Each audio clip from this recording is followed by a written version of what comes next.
first. We call the meeting to order. This is the November 26th meeting of the Williamson County School Board. First thing is, board members, if you'd record your attendance, just push your button one time and no confirm.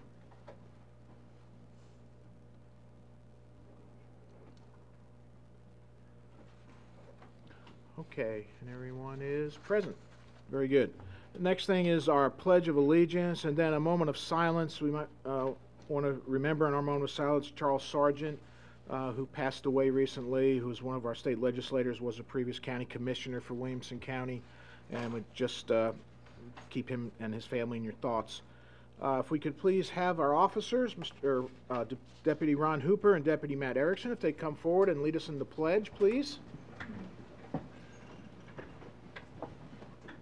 I pledge allegiance to the flag of the United States of America and to the republic for which it stands, one nation, under God, indivisible, with liberty and justice for all.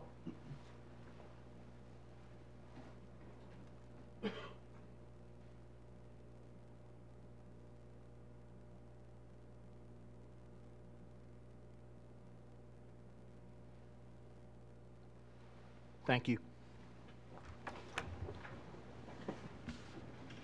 Deputy Hooper and Erickson, thank you for your service and always being here with us. We appreciate that very much.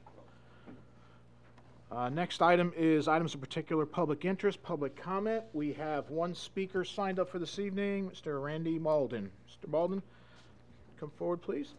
Good evening. My name is Randy Malden. I live at 2241 Oak Branch Circle in Franklin, Tennessee. I am with Train also, and you made, as this body made the decision a little more than a year ago to go forward with Train as your energy services provider for your schools. We appreciate your trust in us, and what we are is a publicly traded company.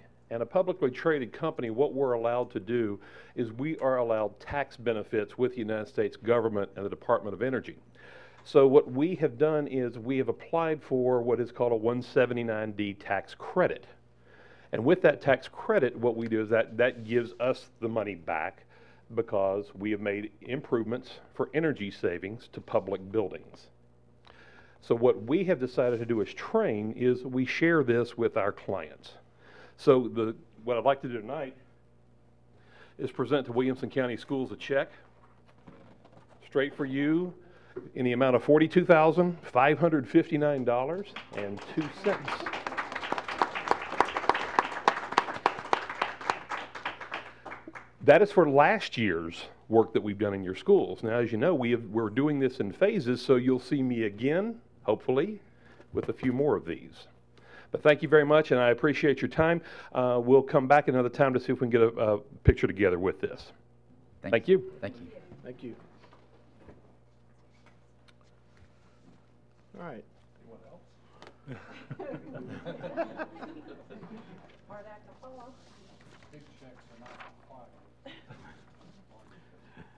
All right, the next item is the approval of the agenda. Does anyone like to make a motion to approve the agenda? We have a motion from Mr. Wimberly, a second from Ms. Garrett. Any discussion? Okay, I see none. Do we do a voice vote on this one, or do you want us to? No, you can vote. You can vote? Okay, go ahead then and record your votes.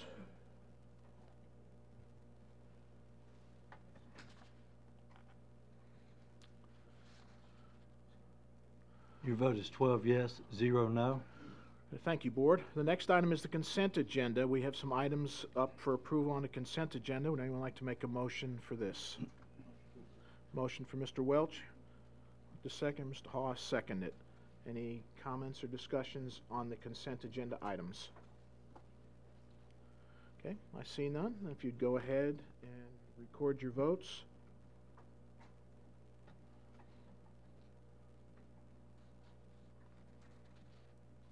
Your vote is 12 yes, 0 no. Thank you. What we approved with the consent agenda is the approval of the school board meeting minutes, the approval of board policies on second reading, Section 1, new and deleted policies, Section 2, 3.212, district water testing, approval of recommendations for field trip fee requests, approval of the 2018 LEA compliance report, approval of the textbook adoption committee, approval of Brentwood High School baseball scoreboard, approval of the Nolensville High School athletic chain link fence, and approval of Nolensville High School soccer backstop poles and netting.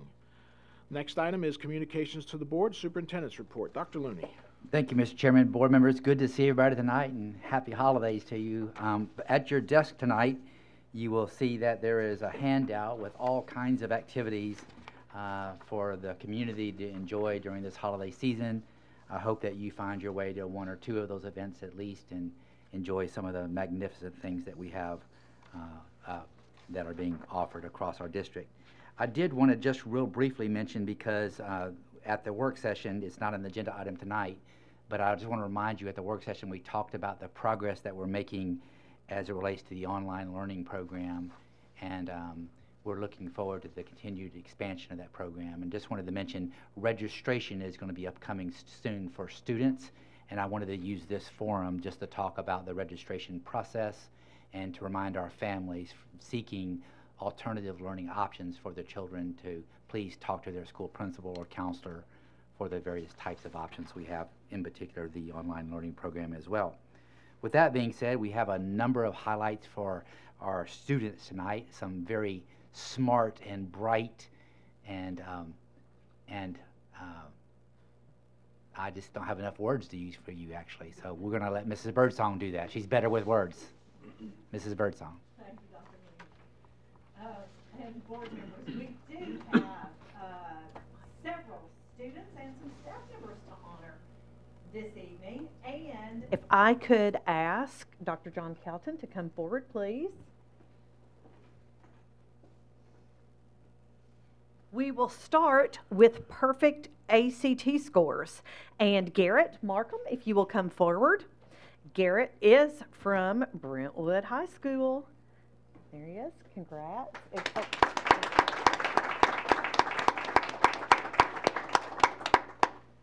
We like to provide the family members who are here the opportunity to get those pictures. And then Arib Muhammad, if you will come forward. Arib also earned a perfect ACT composite score.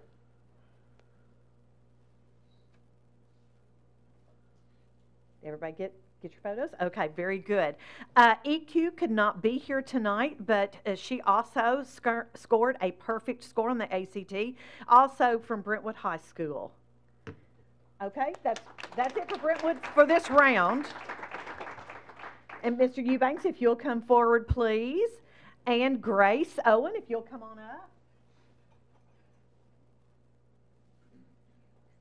And this is Grace from Franklin High School, who earned a perfect ACT score.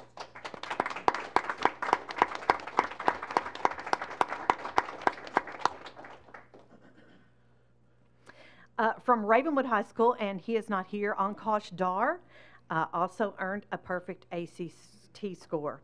And Namra, you and Dr. Cowton come on right back up. Namra Osmal, okay, she gets a certificate this time. Now, y'all have seen this young lady here before. This is actually her third visit because she has earned a perfect ACT score twice and now a perfect SAT.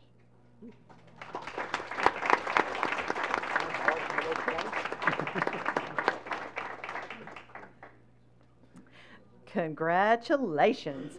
All right, now we're going to move on to athletics. And we had several cheer groups that earned state championships, TSSAA state championships. First is Centennial High School, and Centennial won the large varsity division. Their coach is Melissa Bull. In the medium varsity division, Ravenwood High School are state champions. Their head coach is Barbie Morgan, assistant coaches Jay Knopfsinger, William Bradley, and Stephanie Dykes. Franklin High School brought home state championship in the JV division. Their coaches, Jessica Clark, Taylor DeSimone, and Sean Timmons. And volleyball. This seems like it happened so long ago, but this is our first time to meet so that we can celebrate Brentwood High School They are once again state volleyball champions under the coaching leadership of Barbara Campbell. Very impressive in athletics. And now we're going to move on to the arts. These are the students who have been selected to the All-State Choir from Brentwood High School. Alex Cook, Vivi Hurst, Kelly Hungerst, Georgia Walker, and Alex Vorhaus. Their choral director is Natalie Pratt. From Centennial High School, Benjamin Gallagher, Julian Watson, Sydney Hoover, Graham Catteritt, and Chris Cooper. Jonathan Vest, their director. From Franklin High School, Lillian Brown, Emma Grace Schnick, Isabella Stakursky, Asha Henshaw, John William Martin, Lily Warren, Molly Pope, and Addie Sexton. Their choral director is Angela Beal. From Ravenwood High School, Lillian Dossel, Madeline Thomas, Amber Riggs, Ben Jessup, and Cameron Rasmussen. Lauren Ramey, their choral director. From Summit High School, Allie Smith and Daniel Meese, Jenna Ellsbury, their choral director. And when it comes to marching bands, this is the Franklin High School Marching Band, and they have been named your state championship marching band. Their directors are David Adelot and Jacob Campos. Now we're going to talk about staff, and we have an elementary honor. This is Dan Quisenberry right there in the middle. He teaches at Edmondson Elementary School, and he has been named our Tennessee Elementary Physical Education Teacher of the Year. And not to be outdone in the area of science, this is Andy Mangrum from Franklin High School, who is our Tennessee High School Science Teacher of the Year. And for Mr. Ricky Jones out in Fairview, he has been named the TSSAA Athletic Director of the Year for District 6. And Kevin Kydell from Brentwood High School has been named the TSSAA Principal of the Year from District 6. Congratulations to all of our students and staff members. Board members, as I conclude my report and turn it over to Chairman Anderson, I just wanted to pause for a second and think about what we're doing in relationship to the mission and to the strategic plan. We've celebrated students' academic success tonight. We've celebrated their athletic success, and we've celebrated the momentous achievements that they're making in the arts. I don't know about you, but I want to pinch myself every day just thinking about what's happening in this wonderful community. And so I appreciate your leadership and your focus and your commitment to our strategic plan, which is making a difference in the lives of boys and girls in Williamson County. With that being said, Mr. Chairman, that completes my report. Thank you, Dr. Looney. Does anyone have any questions or comments for Dr. Looney? Okay, I see none. The next item is the board chairman's report. I want to once again congratulate Mr. Rick Wimberly. He has been assigned or elected to the TSBA board. And congratulations, Mr. Wimberly. Thank you. Would you like to say a few words? Speech. Well, I would like to say that it's an honor to have been selected for this. I feel like that our county and our school board has a lot that we can learn from the TSBA and other members, and perhaps there's some things that we can do to help other members of TSBA, which, by the way, includes all of the school districts in the state. So my hope is that I can be a conduit for those things and serve at the pleasure of this board to pass along any information that you think might be helpful or take on any challenges that you feel like I should. So thank you very much, Mr. Chair. Thank you, Mr. Wimberly. It is quite an honor for them to recognize one of our board members to be on this board for the Tennessee School Boards. Next item I have is the list that Dr. Looney mentioned. Normally I ask ahead of time for this list, and I actually forgot to notify them until on my way here today about this. And Lydia Glenn put this list together, and I want to make sure you knew Lydia Glenn put this list together. Just want to make sure everybody knew that Lydia put the list together. Last thing I have is don't forget to sign up for your TSBA training if you have not done so as yet. Please get hooked up so we don't get to the June 30th and have to scamper to find a find a training session for you. That's all I have for my report. Anyone have any comments or questions for me? Okay, I see none. Then we're ready to move on to unfinished business, and we have none, so we go to new business, the 2018-19 school board budget. Dr. Looney. Thank you, Mr. Chairman, board members. I do recommend approval of this item. If you have any additional questions, please let us know. This is for the startup positions for the new elementary school, specifically located on Goosey Hill. Okay, anyone like to make a motion for these startup positions? I'll make the motion. Okay, we have a motion for Ms. Garrett. Anyone like to second it? We have a second for Mr. Fiskus. Any discussion on this one? Okay, I see none. You have the superintendent's recommendation. If you'd go ahead and record your votes, please.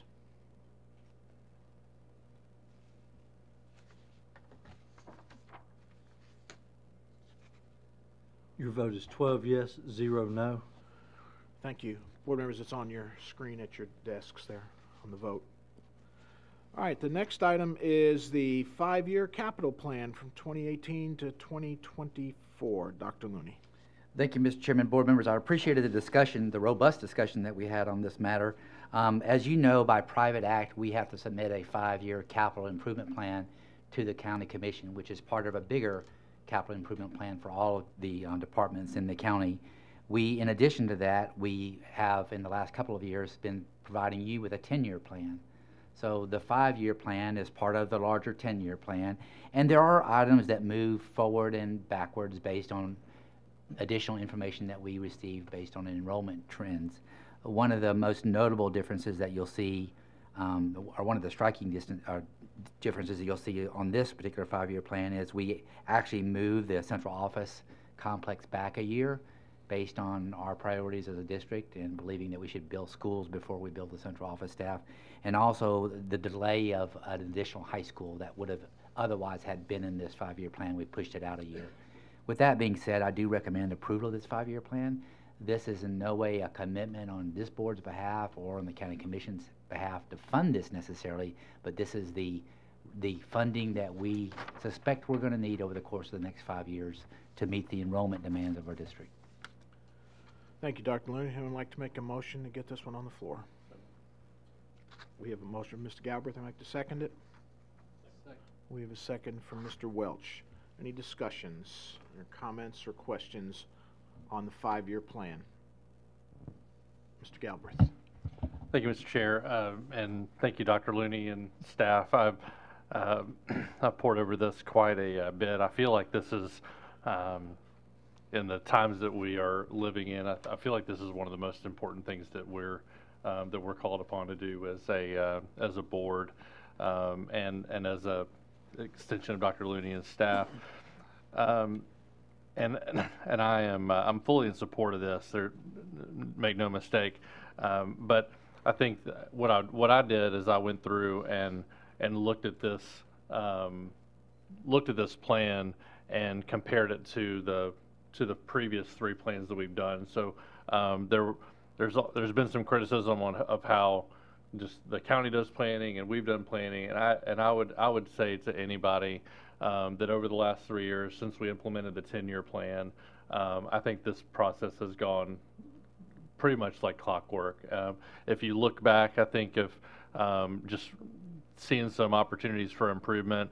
If you look where we've been opening things probably 6 months to a year later than we initially said that we would when we put it on the plan, when it went active, as far as requesting funding. And so that's just it's really, we're still playing catch up, and we're not able to really get ahead of it. And I think part of that is because we have requested the funds for the land to do the projects out in the future, and we still have some money to work with there. And so I guess I would encourage us as I guess Dr. Looney and Jason, if we do have that money available that we've been approved, like I would encourage us to go ahead and get that land and get it approved and get the the site plans through the state. We know we're having some difficulty at Goosey Hill, and how that's delayed our process 6 months. And so, but I would say, I guess it's just a plea to the commission is to look at this, look at these next 2 years, especially, not as an obligation that they have to approve something necessarily, but this is really what's coming down the pike. And I hope that this all gets funded. I look at these projects, and I don't, if we don't do something on this list, it's going to very much impact the people in those communities. And so, thank you so much for this work, and I look forward to seeing how this matures. I guess the biggest item, the biggest increase comes. This is actually a 6-year plan, instead of a 5-year plan. So I think that was pointed out during the work session. But were it not for that extra 130,000 or 130 million in year 5, which are in 23, 24, it would be much more on the lines of what the 5-year plans have looked at. Right. Thank you, sir. Thank you. Mr. Wimberly. Dr. Looney, we talked at the work session a little bit about why this 5 or 6-year plan is basically the same dollar amount of $500 million as the 10-year plan that we presented to the commission recently. So, and as I recall, it was quite intriguing that one of the reasons that these numbers are basically the same is because of the added cost when we don't build on time, in addition to the cost to the impact in the communities that Mr. Galbraith mentioned. So could you address that again, please? Yes, sir. Thank you for the opportunity.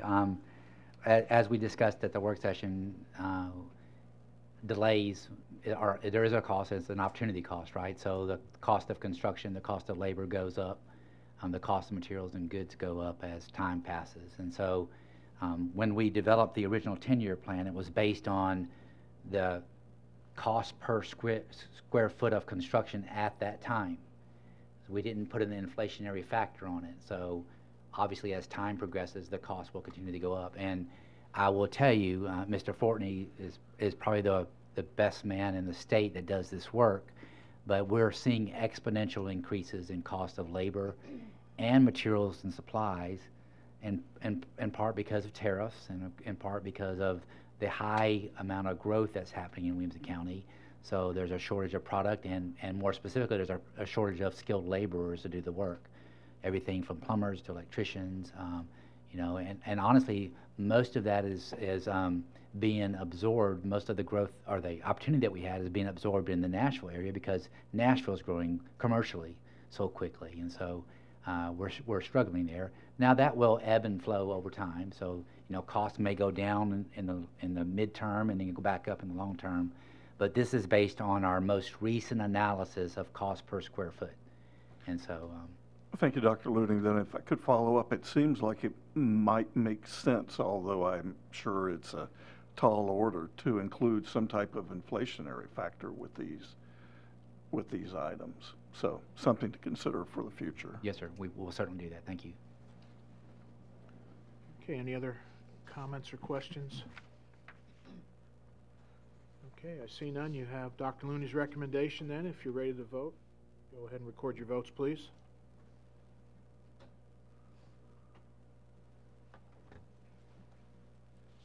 Your vote is 12 yes, 0 no.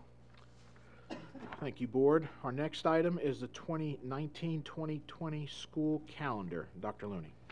Thank you, Mr. Chairman, board members. Before I make my recommendation, it was suggested in the work session, and I think it's a really good idea for Dr. Webb to please come take the mic up front, and then also for Kerry to come forward with the Williamson County Education Association to talk about the process. And just for public consumption, the way the calendar is constructed is by committee.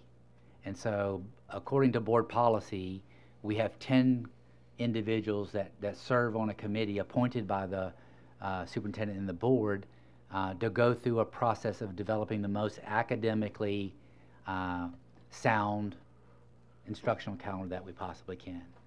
Half of those half of the committee members are selected by WCEA, the Teachers Association's membership, and then half of them are chosen by my office. I've given up one of the seats that would be and for us to have a parent representative to serve on that committee, so that we make sure that we always consider the parent's perspective. And so I'd like for Dr. Webb and for Kerry to please just talk about the process that you've used, because this is an important topic for this board and for our community. So please go ahead, sir. Thank you very much. My name is Kerry Vaughn. I'm the president of the Williamson County Education Association. We are the elected association in Williamson County to represent the teachers. As Dr. Looney stated, we have 5 members on the calendar committee. This year we had 1 elementary, 3 middle school teachers, and 1 high school teacher. The way we work, we get information from our teachers on a monthly basis, whether it's on the calendar or any other concerns, as we bring them forth to the central office staff and myself as we work through problems. But let me go back to the calendar itself. As Dr. Looney said, we were not given any parameters this year by the board. So with that being said, the #1 goal is academic achievement. With that being said, 5 full days of school. There's best practices when it comes to learning and achievement. When you look at this calendar that's presented to you tonight, you'll notice that we have as many 5 full weeks as possible. That's very important. If I asked the teachers, if I put 50 teachers in this room and said, what calendar would you like? We would not all agree. Even the teachers cannot agree on a calendar. It's not a popularity thing, but it's what's best interest of the students and also the staff and the health of teachers, and we need breaks as well.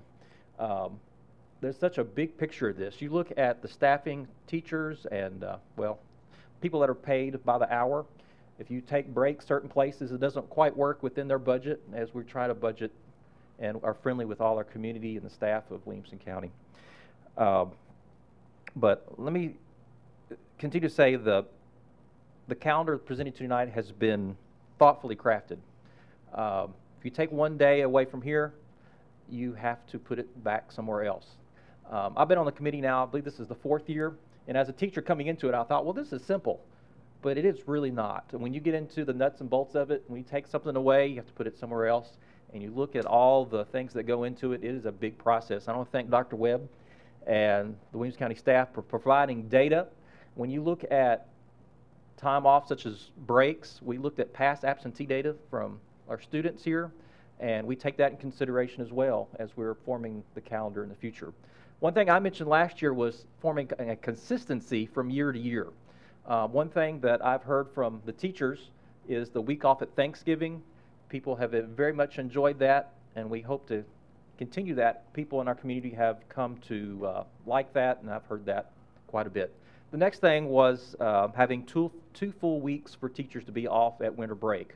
Unfortunately, this year, that wasn't able to happen through our collaborative efforts, which is we don't always get the things we want to because it doesn't line up. This calendar year, it didn't line up for teachers to have the 2 full weeks. So we, this year, I won't say took a hit, but this year teachers didn't get the 2 full weeks. We had something else that took place of that, so we didn't get it. But this calendar for you tonight does have 2 full weeks off for teachers, and that we appreciate. I also want to mention this year, for the first time, we had a spokesperson. This person wasn't on the committee itself, but we had somebody from Franklin Special. As you know, Franklin Special feeds into our high schools, which when you add high schools to the mix, there's a whole different formula. They have exams, and if you take the high schools out of the mix, you probably could do a different calendar. But when you put the high schools in there, you have to take that in consideration when it comes to exams, athletic events, and other things as well. So in the past as well, Franklin Special usually sets their calendar after we set ours as well. So that's something that we did take into consideration this year, and we did have a spokesperson there at the committee, not actually on the committee, but as a spokesperson there. So, once again, let me say, it's not possible to please all teachers or everybody with the selected days off that we have, but I would encourage the board to support the calendar presented to you tonight by the calendar committee, and I thank you for allowing me to speak. Thank you for that, Kerry. I'll also add that in line with the consistency, the calendar committee also looked at with starting on a half-day Friday, which has been successful for our school district this past year and in previous years. It gives secondary schools the opportunity to register new students, to do schedule changes, and many times work through the weekends, especially at our high schools, to make sure that the following first full week of school is ready and as smooth as possible for all of our students. We also looked at the other end of the calendar, ending the academic year, Memorial Weekend. In the past, we've had some conflicts if we have gone earlier than that, finding venues. We often graduate students at the Ag Center, so going a weekend earlier than that causes conflicts with that venue as well. So we worked between those two bookends to get the best academic calendar, as Kerry was stating. So 15 full weeks of uninterrupted instruction each semester we thought was a great academic calendar, and again, recommend for approval. I also want to thank Dr. Katrine Stevens from Franklin Special School District. She and I have remained in constant communication. She and I, in fact, we're in communication today, as I know Franklin Special is nearing a draft of their school calendar as well. Thank you. Thank you, both of you. Board members, with that being said, I do recommend that the board consider adopting the proposed school calendar for the 18-19 school year. Okay, thank you, Dr. Looney. Thank you, staff, for helping with us. Thank you. Anyone like to make a motion on this calendar? We have a motion to approve from Mr. Welch and second from Ms. Emerson. Any further discussion or comments on the proposed school calendar for the 2019-2020 school year? Mr. Welch. I just want to take a minute to publicly thank Mr. Vaughn and all of your teachers who spent a lot of time on this, put a lot of effort into it. It is appreciated.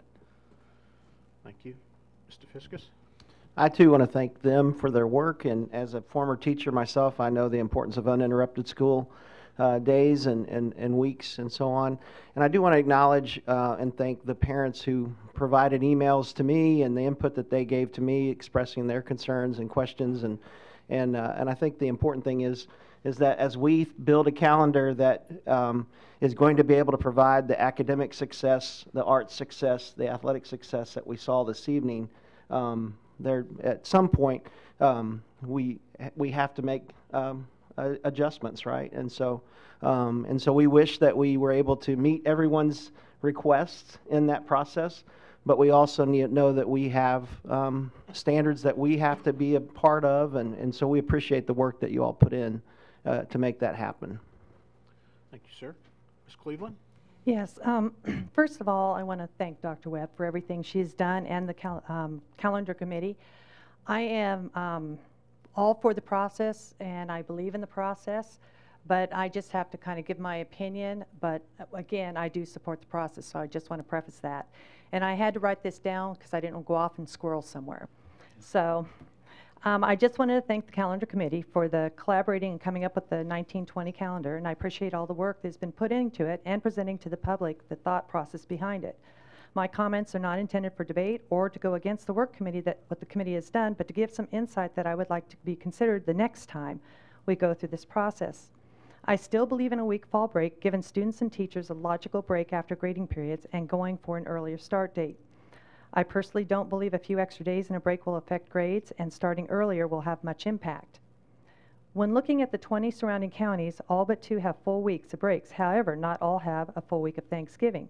When I evaluated this, I wasn't looking at it from a point of view that they have it and we don't, or comparing counties academically. I was looking at it to see what the potential of a week-long camps were available to students during the break, and that those that are in fall sports, the potential of adding tournaments that week. I am very aware and sensitive to the cost of childcare and the burden it places on parents with younger children. But unless I'm missing something, the issue of childcare exists regardless of what we do, because we are just shifting the 2 or 3 days. My views on this does not come from what I have heard regarding parents' personal preferences or what is best for their families. I'm not looking at this break to allow high school students to do more college visits, because the staff and the school board has done a great job solving the attendance issues surrounding this. What sparked my opinion on this is when a comment was made, this is about academics in school, not vacations. Well, then I thought, why not? Don't our teachers and students need a break? I continuously hear comments of how stressed our kids were. but not saying that the fall break is going to solve all the problems, because Williamson County has the second highest suicide rate in Tennessee. And like I said, fall break, I'm sure, is not the part of this problem. But this issue is constantly on my mind. My girls are grown, but as a parent, my nature, I want to fix it, and I would like to try to do something about it, no matter how small the action is. I don't even know if a week break will make a difference because there are other factors involved. Williamson County is ranked one of the top counties in the country. Our sports programs, athletics, and arts are just as competitive. With a high-achieving, very competitive county comes an immense amount of pressure to perform like no other county for students and teachers as well. Next year, I asked the calendar committee to please consider this. Rather than looking at a week-long fall break as a logistics problem, I would like to look at it as telling of the teachers and the students, job well done for giving it your all, making Williamson County the best it can be. Williamson County is offering you this break. Thank you very much for your time. Thank you. Ms. Garrett? Thank you, Mr. Chairman. I have a question for Dr. Looney and perhaps the calendar committee as well.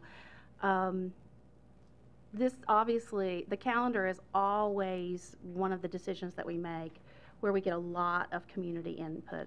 And there are obviously lots of stakeholders, teachers, administrators, parents, students, other school districts. You know, we take into consideration the input that we get. We forward that information to the calendar committee. So that is, you know, an immense task right there. But on top of that, I always like to think of our decisions in the context of our strategic plan. And so I think that we have addressed, based on Kerry's remarks, that this is the recommended calendar for academics and what we expect of academics. I guess I want to ask a question similar to what Sheila was asking. Do we think that this is the best calendar to meet all aspects of our strategic plan? Thank you for your question, Ms. Garrett. So the public might be surprised about this, but my charge to the calendar committee is to come up with the best academic calendar. And so I too didn't give them any parameters. Now I will say that when they presented me with their first draft calendar, I was concerned about a delay in second semester start. School was going to return on a Wednesday, and I asked them to go back and rethink that because I thought having 8 days off after the new year was excessive. And so they did that. But I didn't give them any parameters, and their assurance to me is every single committee member, their first thought was, how do we create the best academic calendar to promote student success? And what Mrs. Cleveland said, I take to heart. And this is one of those issues that, you know, a lot of times we don't get agreement on. But the reality of it is this. If we had a full fall week break, that's really 9 days. It's 5 full days plus 2 weekends bookend. That's in October. Then we have Thanksgiving, and that's another 9 days in November. And then we get to December and January, and we have 2-week break. That's a lot of time off of lost instruction. And so the committee's thought process was very straightforward. How do we position students and teachers for success in the best manner possible? And what we know about student learning is that when you have breaks, regression happens. You forget stuff. You lose practice. And so, you know, from our perspective, it was about how do we make sure students continue to get the practice that they need to be successful on all these important exams. You have more perfect ACT scores than in the history of our district and in any other school district in the state for sure. And that's not necessarily because of the calendar, but it's all these little things adding up, which is what's really good about the strategic plan. It focuses us, right? It focuses on what you said is important as a board, and that is academics, arts, and athletics. Now, I will agree with this. Our students and our teachers are stressed. This is a pretty stressful environment because people are expected to produce. The students are, the teachers are, frankly, I am. And so we want to give ourselves every opportunity we can to position ourselves for that. So, but I respect the concerns that Mrs. Cleveland and others have brought up. And, you know, I honestly, I think Franklin Special might end up with another full fall week break. But at least they were part of the process that we engaged in and had a seat at the table. I hope that answers your question. So you do think that this calendar is the best calendar to address our strategic plan? Yes, ma'am. I'm sorry for the long-winded response. That's okay. That's okay. Thank you. Mr. Galbraith. Thank you, Mr. Chair. And so thank you, Sheila. I really appreciate those comments. And I think we talk about this every year. I think I'm fully supportive of this of the process. I think you know, unfortunately, the way the timing of this works out, we do get a lot. All the feedback that we get is on the back end, and whenever it comes up on the front end of the calendar, it kind of catches everybody off guard. It's early on in the semester before things really get kicked off. There's nothing to really look at, and so I will commit to having this conversation earlier so that we can follow the process better as a board. And if we together decide that we want to put together a parameter, let's talk about that and vote on it so that we don't have this conversation at the end of the process and let them do their job. I think that's the thing that I feel the worst about having done this. I think when we did it the best was I'm glad we did the survey 2 years ago, just to, hey, we always talk about what the teachers and the parents think based on kind of a small sample size. You know, the only thing that was kind of frustrating about that was we did that and then we went against what they said. I know it's not a democracy, and but we did get the feedback and what the feedback's, and we kind of had to guess at what it actually said. But when we got all that feedback, we went through the process and we did that. We kind of went against their recommendation and didn't give them what they asked for. The teachers and parents were all in agreement, and so I would just like to honor the teachers and parents. It feels like so many things that we do are going against them, and we're having to put policies into place at the elementary school level about you know, them participating in the classroom, and they're feeling kind of beat down by us. And then the thing that, and this calendar impacts every one of their lives, and they do have an opinion, and so I feel like we need to actually honor that and try to work something. I don't think there's while I don't disagree that the committee believes that this is the best calendar that we can put together. Honestly, I think there are probably a number of calendars that are that if you put together, if it's a day or two here or there, there's probably a number of calendars that we could look at and say these are equally as good. I don't think there's a magic bullet for academic success, but there's a lot of moving parts, and so I'm supportive of this, but I'm also supportive that I'd like to hold myself accountable and Ms. Cleveland as well to kind of change our own process going forward. Thank you. Mr. Mitchell? Thank you, Mr. Chairman. Dr. Webb, maybe you can answer this question. What was the parameters given for the 12-month employees? The system closure is where those come in. Specifically, I was kind of curious on the winter break. You've got 2 weeks where you're working Monday, Fridays back to back, and we've talked a lot about this, about the students, and but I'm curious as to what the parameters were for the administration and principals. Do you remember those? Maybe that was something that we've just followed historically, and So we use the same process that we've used in the past. So it is the 12-month employees have the same number of days off in this calendar as they do in the previous years, if that answers your question. Okay, and those days are set by what? It's go ahead, Jason. If I may, there is a board policy specifying some of those holidays.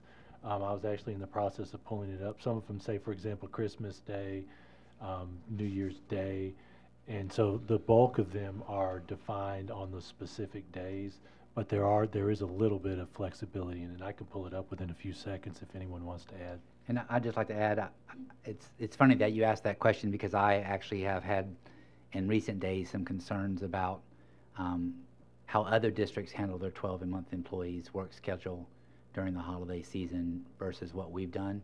We have had a very strict interpretation of the 252-day calendar for 12-month employees, where other districts are a little bit more liberal in the application of the 252 days for 12-month employees. So I think that it merits a conversation moving forward about the board policy that applies here and whether we want to reconsider that. There are a number of other districts that, as an example, in the time period between Christmas and New Year's, that week, where they actually close the entire district down. In our district, we don't, because of the board policy that currently exists. So if I may, Dr. Looney, Mr. Chair, Christmas Day, New Year's Day, and 4 other days during that season is what the policy calls for. Okay, and the 252-day work days, I guess, that's also board policy as well? There's a, that calls that out, or is that? No, Well, sir. Go ahead, Jason. I'm sorry, you go. Go ahead. That's a product of the specific holidays that are allowed, and it's the net after those specific days are allowed. Okay, thank you very much. Mr. Wimberly. I guess a point of clarification, this board specifically decided not to establish parameters for the calendar this year. If we want to establish them next year, we should have an opportunity prior to giving the calendar committee a charge to make those parameters known. But, you know, we decided against providing any, and so it seems like we should support what the calendar committee recommends. Okay. Any other discussions or comments? Okay, I see none. We have had a recommendation from Dr. Looney for this, to adopt this calendar. If you go ahead and record your votes at this time, please.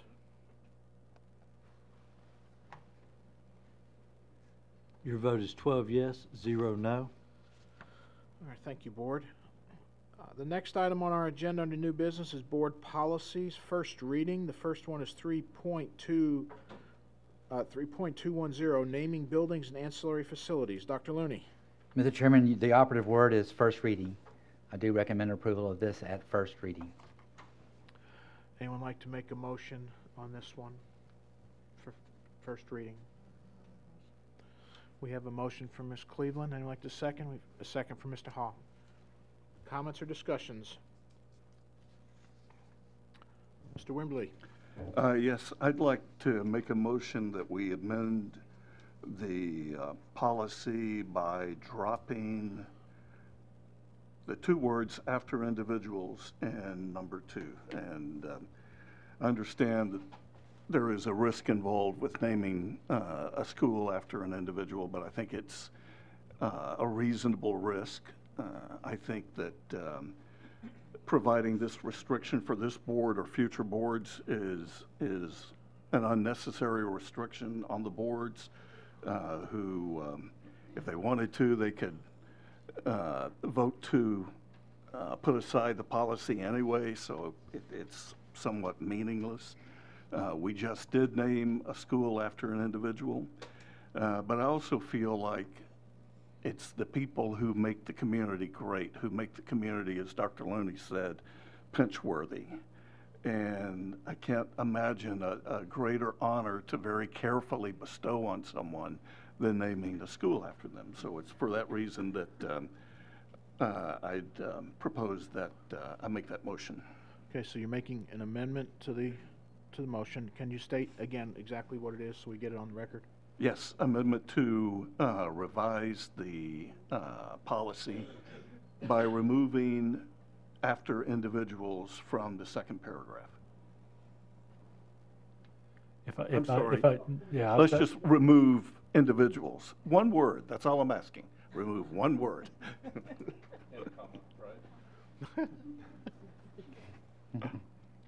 Okay, so you're asking for it in line number 2, it's not item number 29. Schools shall not be named after, and you're striking the word individuals and the comma, thank you, Jay. Commercial developments or residential developments, schools may be named for the area or community in which the school is located, even if the area or community is named after a family. So that's the only change you're asking for. All right, so that is a motion, Mr. Wimberly, on the amendment. And on the amendment, yes, ma'am. And second by Ms. Emerson, is that correct, ma'am? Please. Okay, we have a second. Mr. Welch, do you want to speak to that amendment? Please. Okay. I was just going to ask Mr. Wimberly if he would consider on his amendment, rather than striking it, so shall not be named, or I'm sorry, rather than striking the word individuals, to remove it completely, if you would instead consider how the current policy is written, which has it as the, and I'm going off of memory here with it, so bear with me rather than reading. Thank you. Thank you. Discouraged. Thank you. That's the word I'm looking for. If you would be willing to change your amendment to discouraged instead. Mr. Welch, thank you, but I don't think so, because if you change it back to that, basically you are approving a policy that already exists. So I prefer that it remain, just strike it. Okay. Anyone else want to speak? Mr. Galbraith. Sure. Thank you, Mr. Chair. We've talked a lot about this, and Mr. Wimberly, I think this is a fine solution. Either way that we, as long as we get away from the current policy that says discouraged, which I think, as we've been going through our policies, that is that's a necessarily bad wording for a policy. Accepting the fact that we can set aside policy anytime we want to, understanding that fact, I just think the current policy is bad, and I'm in favor of whichever way we go, whether we accept this amendment or not. I look forward to making that change, and that's why I suggested, as a couple of us did, that this come up. But also, I know this feels kind of awkward making changes on first reading, but this is our only chance to actually vote on changes that we make. It's so hard. I feel like sometimes it's so hard in the policy making that we won't make any changes unless there's consensus, and it's like, do we make this change or not? So I would actually, and we can talk about this more at the policy committee, Nancy, but I actually like this process. If we want to make changes, this is the place to do it. Then we go back to policy, and we can tweak it from there, unless you have some objections to it. But I think this feels better to me than doing it the way we have, and we've kind of let a couple of policies kind of go on because we didn't know what everybody thought, and this is a chance to say, okay, well, everybody vote on what we think, and then we take that back. And I would imagine that we wouldn't try to go against the vote unless new information comes up at the policy committee. Thanks. Mr. Hall. Thank you, Mr. Chairman. Did you want to speak first? Do you have anything on policy? Okay. All right. Just wanted to make sure. But you hear me. I think the process is fine too, and I appreciate the opportunity to have this discussion and to kind of weigh this out in this forum. And I would be opposed to making the change. I think the proposed policy as written provides more clear guidance than the current policy. And I do think that it provides a better framework for us going forward. When we're putting the names on a building that's going to last longer than any of us are here, I think we really need to have some constraints that prevent us from having some unnecessarily uncomfortable discussions. And I do appreciate the honoring of folks who have that merit, and I do like that this policy provides the opportunity for that with ancillary facilities. I just think that the policy as written, as proposed, is a good way to go. Okay. Any other comments or discussions? Okay, if not, then we would be voting on the amendment first. Is there any questions about the amendment and the wording of what's being requested on the amendment? Okay, I see none. Dr. Looney, to weigh in on this, on the amendment? No, sir. Okay. You don't weigh in. You're not weighing in. Right. Okay, go ahead then and record your votes on the amendment only.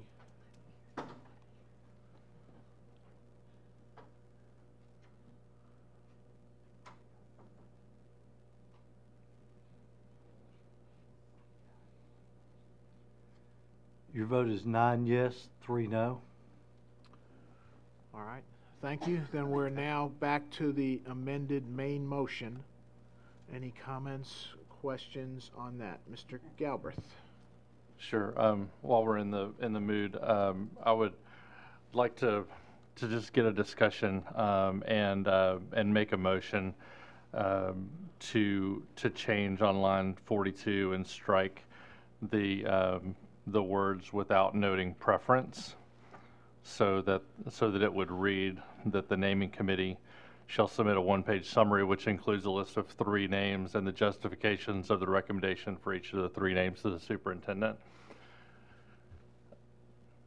And I guess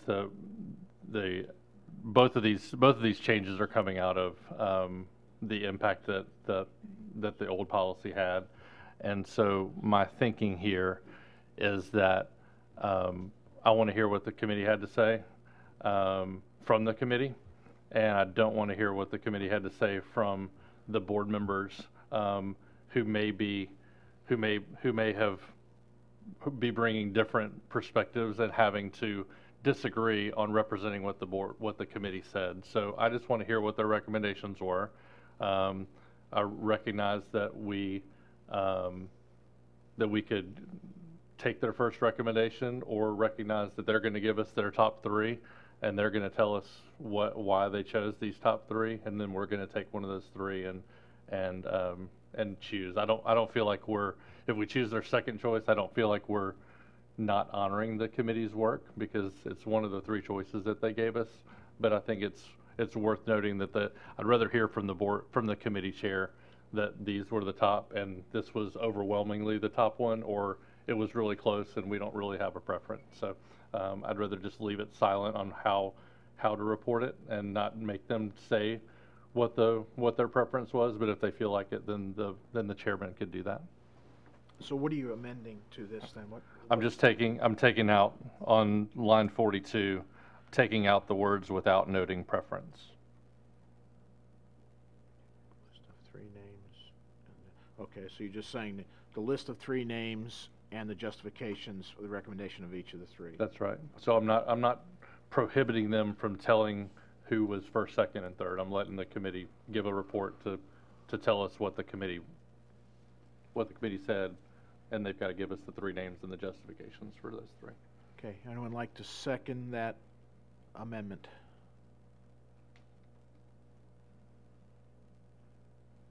I'll second it. Okay, we have a second from Mr. Wimberly. Any further discussion on this amendment? Mr. Wimberly. To me, it sounds reasonable to leave that up to the discretion of the committee, the naming committee, whether or not they want to note a preference. It doesn't seem, it seems restrictive for the board to say, we don't want your preference. So I support the amendment. Thank you, sir. Mr. Mitchell? Thank you, Mr. Chairman. So the way I would view this is that if I'm getting a list of 3 names from a committee of 10 or 15 people, and there was and that comes with a preference, and I vote for something other than their primary preference, that people are going to come out of that and say, why did you ask me in the first place? And so I don't know that I'll support the amendment, because I kind of like the idea of give me your top three. I know in the committee I was on recently, there was probably a list of 5 or 6 names that all got votes at one point or another, and we struggled to whittle it down because the nuances were really pretty insignificant. It was, and it wasn't a real. And in my opinion, I remember correctly, the vote was fairly close across the 3, even though there was one or two that got more than the 3rd or 5th name. So anyway, I guess I'm not going to support this, because it's a committee to give us guidance, not to give us direction and give us their opinions. And if we're always at liberty to go a different direction, and if you're asking for preferences, then it's at risk of, I think it kind of can create hard feelings, and so that's why I'm not going to support it. Thank you. Mr. Welch? I agree with Jay on the underlying principle of it that you have, and I agree with you on that. It's the application that I think falls a little bit short. I think, Elliot, you are correct. We've had that in the past, and it was difficult where there were 3 name choices that were brought to the board, and there was some hesitancy on the first choice that was selected. But there was a feeling of not to choose that would be disrespectful and kind of go against the wishes of the community. And so it does make it challenging that way. The other thing is when you're talking about what is the ranking the top 3, how do you measure that? We have the same debate and discussion continuously with how do we rate our superintendent when we do your annual evaluation. So if you have 3 choices and there's not a majority, there's a plurality. What if one is a very polarizing name, which gains that plurality, but the majority is very against it? That's still the top ranked. What if one gets more first place votes, but the other gets more first and second combined? I think it just sort of opens a Pandora's box when you come with the very strict, these are the 1, 2, 3 rankings, without giving those guidelines as well. But I do like where you're coming from to sort of understand what was the will of the committee. So what I would like to do is talk about a little bit more in our work sessions. This is a first reading after all. And what I would be amenable to is getting the votes of the committee on each one of the names, how many first choices, how many second choices, how many third choices, in that sense. And I think that would give us a little bit the additional information you're asking for, without kind of walling us in quite as much and sort of forcing us down to one direction. So while I'm not on board with the amendment per se, I am on board with the concept of what you're willing to do. I just think it needs a little bit more tinkering, and fortunately this is first reading, so we're going to have that opportunity. Thank you, Mr. Welch. Mr. Galbraith?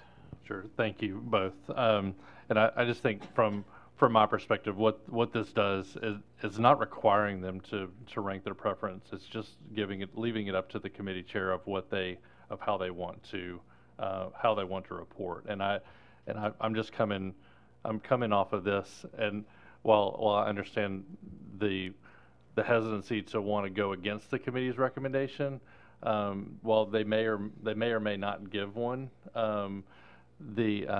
but it's kind of precisely what we just did under the old policy, because the committee, but we left it, we put it into the board members' hands to represent what the committee said during our discussion. And that's what I felt. That's what I'm trying to avoid. I just want the committee to be able to speak for itself, and then the board members give their opinion.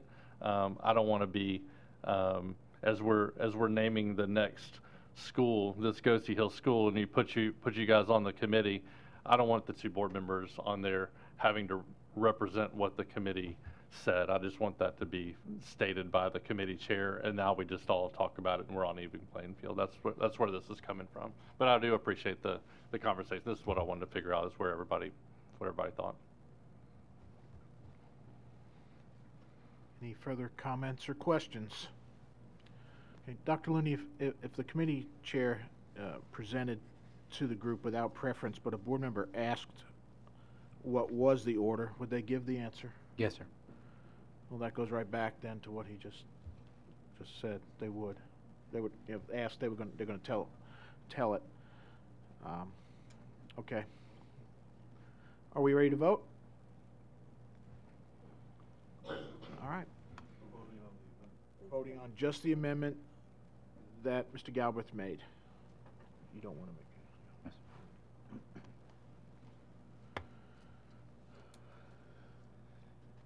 Your vote is 6 yes, 6 no. Okay, so the motion fails.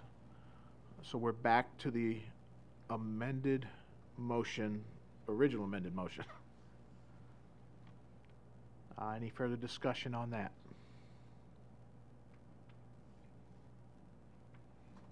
Okay, I see none. Dr. Looney? I recommend that the board adopt the amended policy at first reading. Thank you. Board members, go ahead and record your votes, please.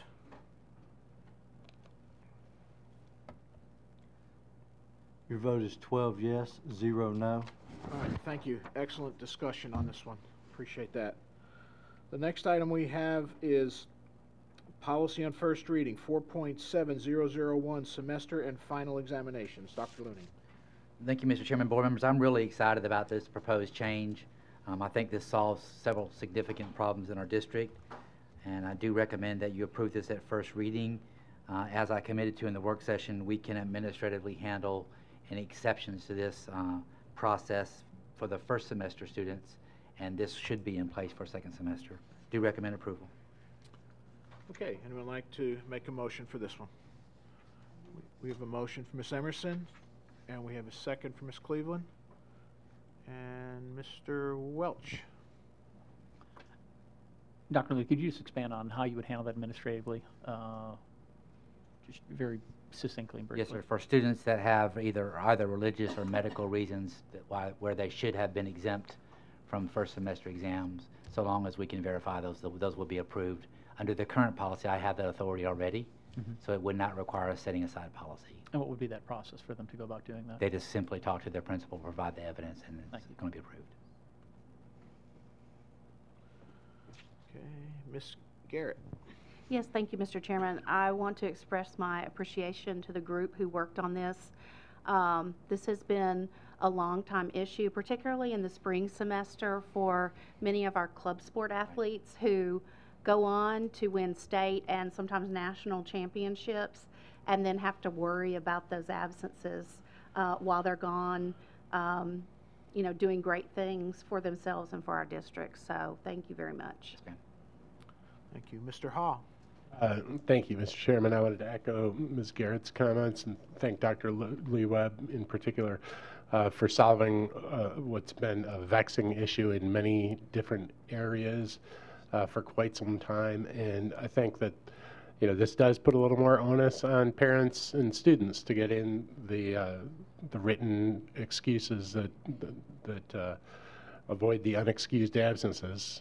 But I think that that's appropriate given what's at stake. And as we've discussed, the worst case scenario is they have to take the exam. But this really addresses a lot of the concerns that have been presented, and I think it does so very, very well.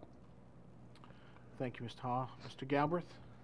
And thank you, and Dr. Lee, thanks as well from me, as I've been asking about this for a while. But could you, I guess we've got two conflicting, or not two conflicting, but policies and/or procedures now regarding absences. So we have the chronic absenteeism policy that's kind of pushed down by the state. And then we have the truancy that is keyed off. So those are any and all absences that count towards the chronic absenteeism, and they're families are getting letters about that now, if they've exceeded those absences or they're pushing that limit.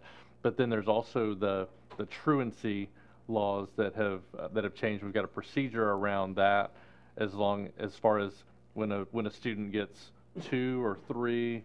And can you help explain that? Because I think this is something that at least the schools that I've been a part of will let unexcused absences kind of go unnoticed, because there hasn't really been any penalty necessarily, because we don't give zeros and we can make up the work. But now, with this policy, particularly for seniors, they're going to know if they've got an unexcused absence. And so I just want to hear it from you, or maybe from Dr. Webb, on how this might be changing our policy as far as what kind of notes are going to be expected, and if we're going to have a district-wide procedure around that, so that each school so that they're operating in the same way. So our intent is for all the schools to operate the same way. 2 years ago, we implemented the 4 absenteeism rule, where we notified parents, and you got a lot of feedback from that. So we've tried to realign that with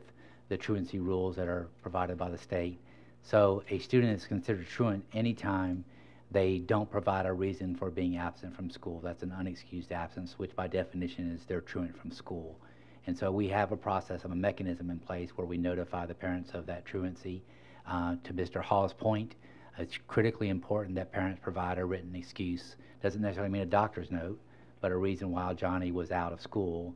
That's a legitimate reason that we can issue an excuse for.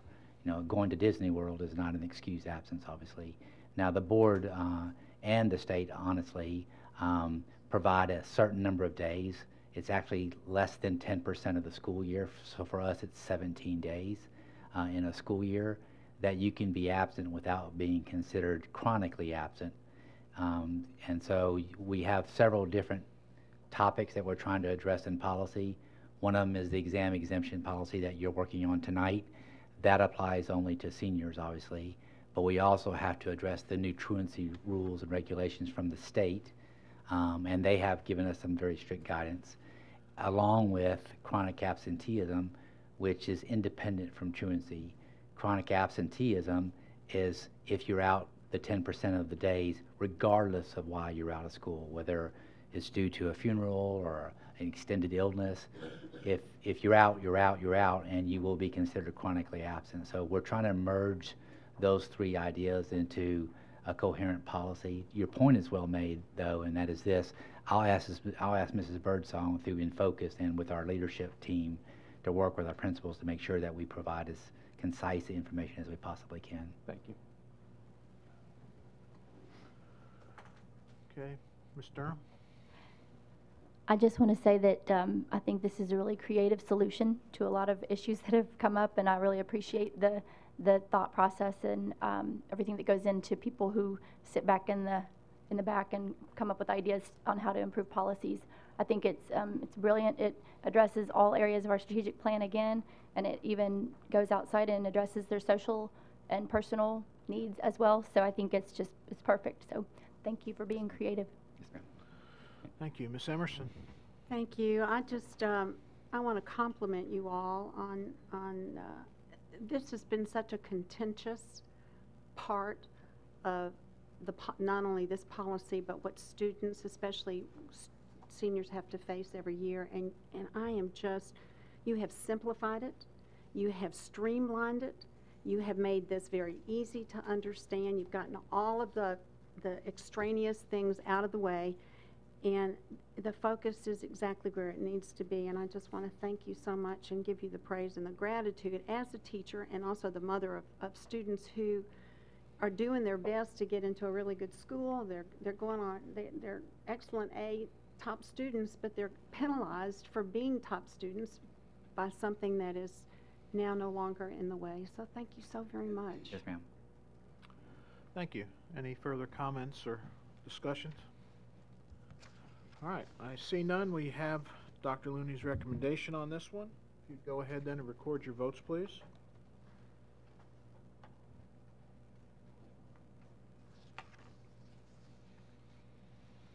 Your vote is 12 yes, 0 no. Well, I hate to say this, Board, but we're at the end of our agenda. Our time together this evening's about to come to a close. I want to thank you all for being here, and we will not see you in December unless something special comes up, hence the list that Lydia made up for us of special events to go to. Lydia. Lydia made this list up. So thank you all very much. This meeting is adjourned.